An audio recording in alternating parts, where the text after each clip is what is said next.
Unpopular fact. Men determine a woman's value. I'm going to say it again. Ladies, the men you're after, they determine your value. So, all this overvaluing yourself, there's a difference between self-worth and value. Men determine your value. You determine your self-worth. This is correct. Men determine a woman's value on the dating market. And this is quite frankly one of the things that women hate the most and they argue against. And they're really having two separate conversations when they're arguing against this. When women push back on whether or not men determines a woman's value, they're talking about the value as a human. When we're talking about the value on the dating market, not your value as a human.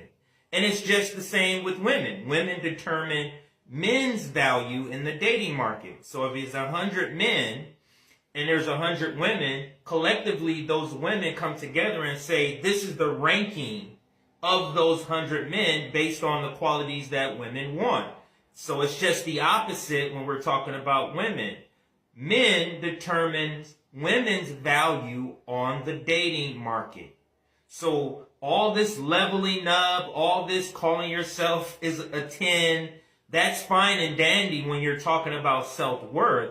But when we're talking about your value on the dating market, you do not determine that as a woman. So when you say body count doesn't matter, okay, it doesn't matter to you. But on the dating market where men determines the value of women, that absolutely matters. So whether you agree with it or not, body count matters, for example. And then there's an array of other things, weight, hair, whether it's weave or wigs or makeup. All of those things go into account, and men determine women's value based on all of these sorts of things along with personality. But it is a hard truth that it seems like a lot of women under 45 are hearing this for the first time and they don't like it, but this is the truth. It's like going to a pawn shop and you take a family heirloom. The difference between worth and value.